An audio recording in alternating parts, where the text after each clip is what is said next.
शुभम आपण समस्त को पुणी स्वागत करछे आमर पुणी गोटे नुआ वीडियो 5-6 दिन है मुझे आसी नाला टिके काम थिला बोली व्यस्त मु मम्मी को गोटे चैनल बनई तो से मुझे व्यस्त होता है बाहर भी जावा होनी वर्षा हो तो आम आज जाइलु गुरुवार आज ठीक अच्छे तो आज आम जाइलु सुमी मुझ मामा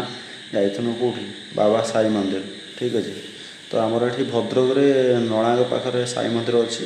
गुरुवार गले बेस भिड़ रुए भल लगे बाबा बाहर गला जावाई तो आज मुझे जाइलु तो चलते आज ब्लॉगटा स्टार्ट करवा मुझे आसला माने पोस्ट वीडियो शूट कर कारण मुझे गला बेले टी व्यस्त भितर पड़े थी वर्षा वर्षा होता बोली बन पार नी तो यहाँ मुझे आसिक पोस्ट कर आपने भिडियोटा देखो भिडियोटा केमी लगे आम कथा तो सांग मैंने जो रूमटा चलছে भाई रूम काम चलता यहाँ आमर पुटी काम सरी जाइए बाकी एटा आमर से जो सीलिंग रे जो कॉर्नरिंग हुए सीलिंग तो आम कलुनी ऊपर प्लास्टर करदेलु एटा बास कॉर्नरिंग हो काम जो आमर डिजाइन काम नॉर्मली एमती आप कम समय घर लुक करने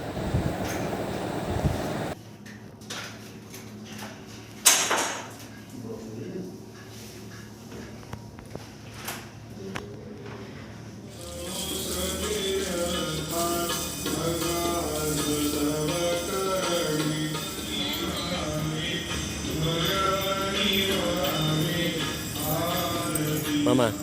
ए उन्नाडी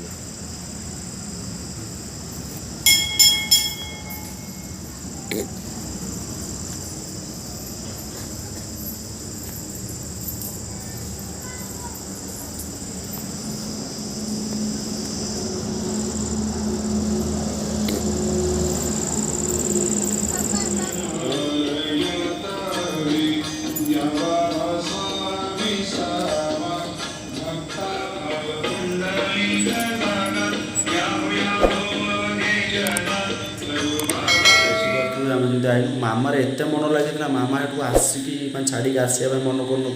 तो बाध्य कर आम बुझे बाजे आसलु तो आजिका भिडियो बस इतना छोट भिडियो थी बाकी मु रेगुलर अपडेटेड हाँवाई चाहूँगी टे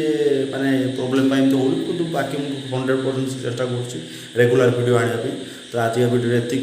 बाकी भिडियो जो भल लगे आप लाइक करूँ आउ किसी सांगसाथी सहित सेयार कर भल हम भिडियोटा बेस टे